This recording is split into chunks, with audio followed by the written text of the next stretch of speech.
Well, hello everybody and welcome back to the channel. We are the Mighty Guru Yogurt. Oh yes we are. It is a Saturday afternoon, middle of May. We're in a heat wave. It's a heat wave, folks. It's at least 20 degrees here today, absolutely sweltering, not a lot of wind, and you can really feel as though summer is here. Fantastic. We'll get to the end of May and then it will just rain for the rest of the year. That's life in Cumbria. Well, that's an exaggeration, but it often turns out that way. We have had the driest March and April for about 50 odd years. And that's not just here, that's all over the UK, which is why here we are now halfway through May and your beloved government is talking about hosepipe bans. That's largely because the water companies are simply crap at what they do, unless of course what they do is more about lining the pockets of shareholders than it is about providing a service, because they are emphatically appalling at that. Anyway, before I launch into another political diatribe, I'll get back to the subject in hand, which, for the moment, is this. An update on the magnificent beast, our Yamaha XVS 650, which has now been off the road for over 2 weeks. It took about 10 days for the parts for rebuilding the carburetors to come. And when they finally arrived, we rebuilt the carbs, put them back on. I took it out for a test ride. It seemed to be working just fine for maybe 7 or 8 miles, but then it started coughing and spluttering and backfiring a lot. And so we had to talk about it, we had to think about it, and what we did is we took the tank off again, and what we realised in doing so was that one of the rubber boots that hold the carburetor in place had actually worked a little bit loose. So we put that back on and took it out for another test ride, and that seemed to have solved the problem. The motorcycle was running, if anything, better than it had before it had the episode when it lost all power some 2 and a bit weeks ago. However, I set off yesterday morning to go to work on the motorcycle, and after about 8 or 9 miles it just started backfiring horribly, and the speedo had stopped working. Well, we know what the problem is with that now. The cable at the wheel end of the cable had just corroded so much that it snapped whilst being put back into the cocks on the bike. Anyway, that's an easy problem to resolve. Brian, the Murgatroyd's son, has been playing around with the bike over the last day or so, and he reckons it's now okay. We will see. As soon as I get home, I'm going to take it out for a test run, and we'll see what happens there. What on earth are you doing? Clueless. I don't know what they're doing, and they clearly don't either. So that's an update then on the magnificent beast. We'll know more at the end of this film, because I shall include what I find when I get home and take it out again in this little film. So that was that. I had an interesting ride to work this morning. The roads were absolutely heaving. There's a couple of organised races on this weekend. There's what's called the Lap, which is in fact a lap of Windermere Lake. It's a race that goes on every year and has done for some years now. Thousands upon thousands of people sign up for this thing. It's one of these ultra marathons, so it's 75 kilometres around the perimeter of Lake Windermere. Absolute madness, if you want my opinion. Who wants to be running for that long? Certainly not me. There's also an organised walk or run on in Coniston, And the traffic coming through there this morning, well, it was idiot central. And so whereas it normally takes me about 45 minutes to get from home to Hawkshead, this morning it took an hour and 15 minutes.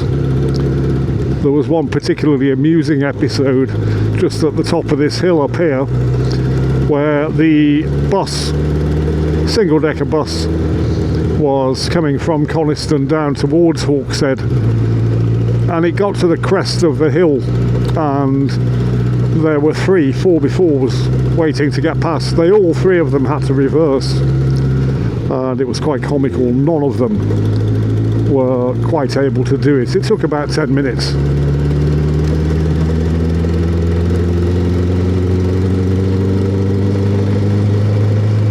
So a very arduous ride to work. The bits of it that weren't clogged up with traffic were absolutely spectacular, and I'm expecting a pretty pleasant ride home just now. But then again, things could change. Well, I'm going to stop off at the top of the hill here and park up, and then, because I happen to have the drone with me and because there happens to be not very much wind, I'm going to have a wander up onto the top of a little grassy knoll, and I'll be able to show you a particularly pleasant little spot here in southwest Cumbria.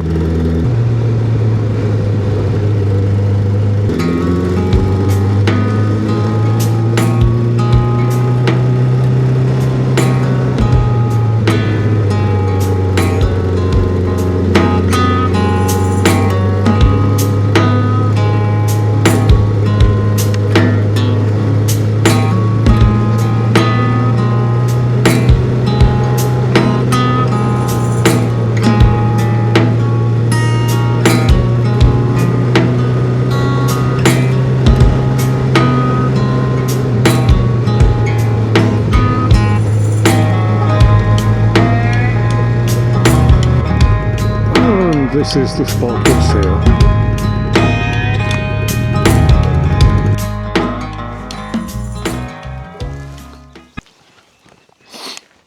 We are situated then roughly halfway between Hawkshead and Coniston on the B5285.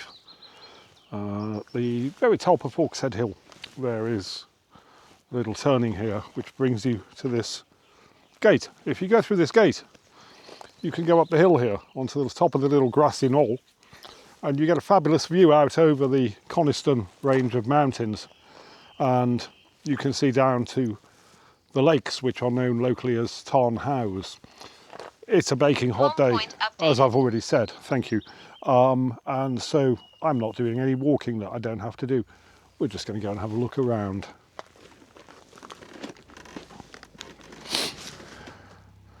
The joys of drone flight. Take off. Home point updated.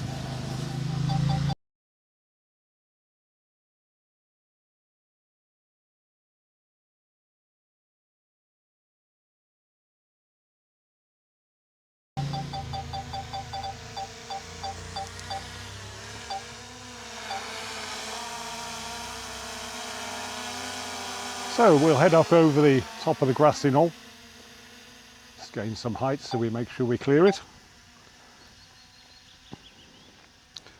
And there's a lovely little spot just on the top of the knoll there where I like to go and sit on a nice day and just drink in all of the beauty around me.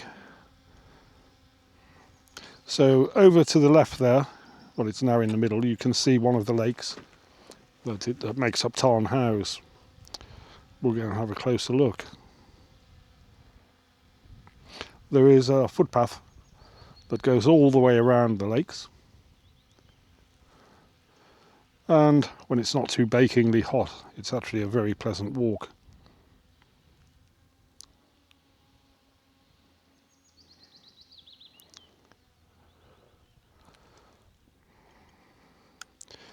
And then behind you can see the Langdale Pikes, which are now in the middle of the screen, and to the left the ridge of the Coniston range of mountains. The one at the end of the ridge there is Swirl's How, and then moving across to the left is the Old Man of Coniston itself.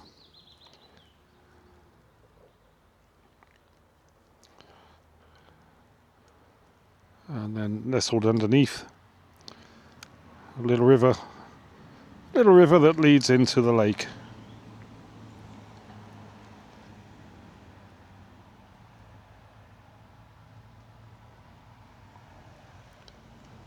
And there we are.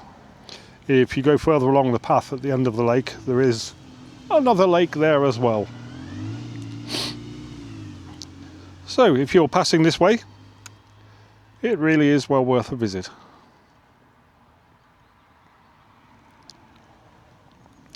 Very distinctive craggy outline there of the Langdale Pikes.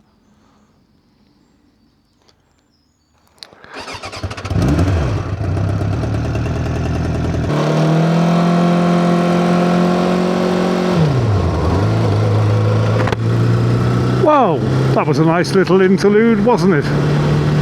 I thought so. Really is a lovely day.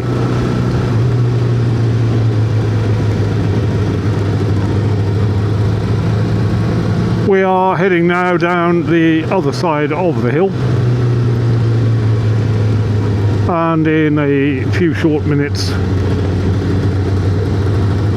we will be arriving in Coniston, which is where today's little film is going to be ending.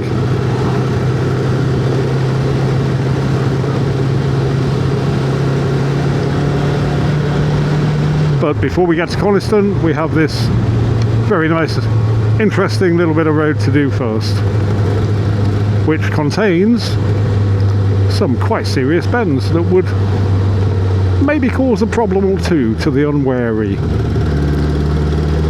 Fortunately, by now, having ridden this road many times, I know exactly where they are.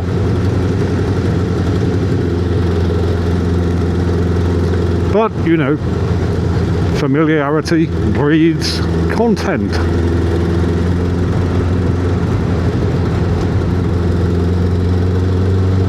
And I'm feeling very contented at the moment. In a short time I'll be back at home. I will have the afternoon, or what's left of it, I think it's about 4 o'clock now, and the whole of the evening at home with the family. How delightful. And the Murgatroyd is making our evening meal. Although what it is, I know not yet. I'm sure it will be delightful. I had a bit of textual intercourse today from the oldest son, Benji Mouse. He texted me on WhatsApp, and he came up with a fabulous idea. Unfortunately, couldn't make it work. He said, it's a long shot, I know, he says. I'm probably not quoting him verbatim here, but it'll be close enough. It's a long shot, he says, and it's a mission for you. But I'm going out on my new motorcycle tomorrow, Sunday, to the Peak District. Why don't you come and meet me? Well, ordinarily I would have jumped at that. I said, yeah, absolutely. I'll happily ride 130 miles and then spend half a day riding with you and then ride home again. No problem at all. But I'm going to go to work. I've committed to a very long shift tomorrow. 7:30 in the morning until potentially 9 o'clock at night. But hey, I need the money. Needs must when the devil's in the driving seat, eh? So sadly, won't be getting out with the Benji Mouse tomorrow. Hopefully we'll be able to catch up soon. I do want to see this new motorcycle of his. I wonder if he'll let me have a go on it. A couple of shout outs just to finish off the film while we're making our way into Coniston. I want to mention a new channel, and it is a very new channel. It's called 1,000 Smiles from Home, and the guy's only put up 2 films so far. I've seen them both, and yeah, I think he's on the right track. He's doing some good work there. So go and have a look at his videos. I think you'll enjoy them. He talks a lot about, you know, what it means to be a motorcyclist, what it means to have a codependent relationship, as he puts it, with a motorcycle. Well, we all know about that, but he talks about it quite eloquently. So yeah, go and give him a view or 2, and if you like his work, I'm sure he'd appreciate a subscription too. So that's 1,000 Smiles from Home.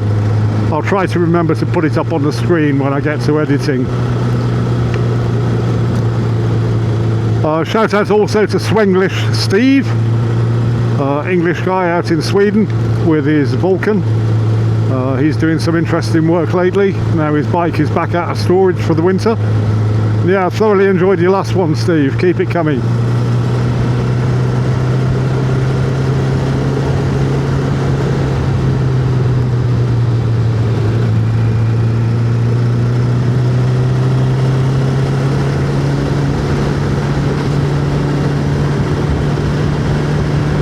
And I'll tell you somebody else I just discovered, Film Grain Rides. Film Grain Rides. Now, whilst it may appear on the surface that there is perhaps not all that much in common between myself and themselves, I really do appreciate their passion for customizing motorcycles. So yeah, you should go and check them out as well. Film Grain Rides. I'll stick it in the box or whatever on the screen. Anyways, here we are, arriving in Coniston.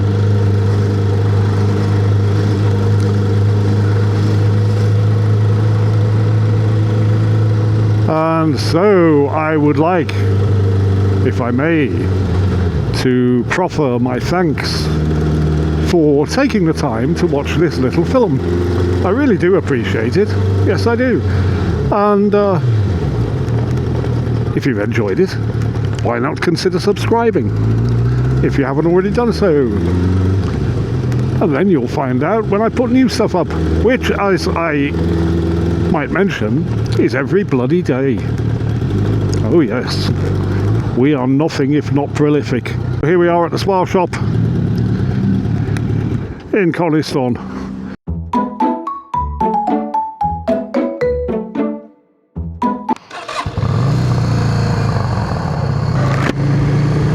Here we are then, as promised, test riding the magnificent beast. What can I say? Well, first of all, the throttle is still not closing properly, which gave me a hairy moment about 10 minutes ago, shortly after I left the house. I was coming into a bend that I know very well, and what I normally do is brake slightly, close the throttle and let the engine do some work. Didn't do it. Had to lean the bike a lot more than I normally do. Anyway, that was that. So yeah, apart from the throttle and the fact that the engine light is still on, but we now know that is entirely because the speedometer cable has snapped. What about the important stuff? What about what's under the tank here? Well, let me tell you this. It's accelerating when I tell it to. It's not backfiring anymore.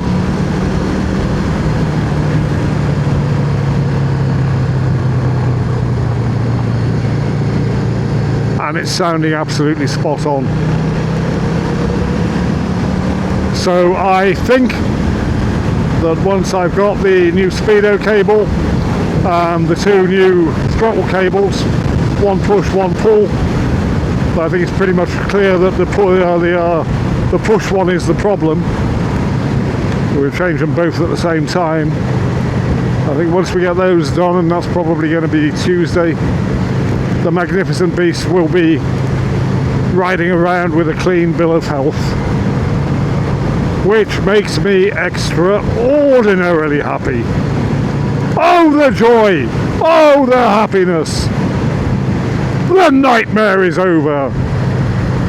Until the next one, of course. Okay, that's it for today. I'll see you tomorrow. Stay safe out there, folks.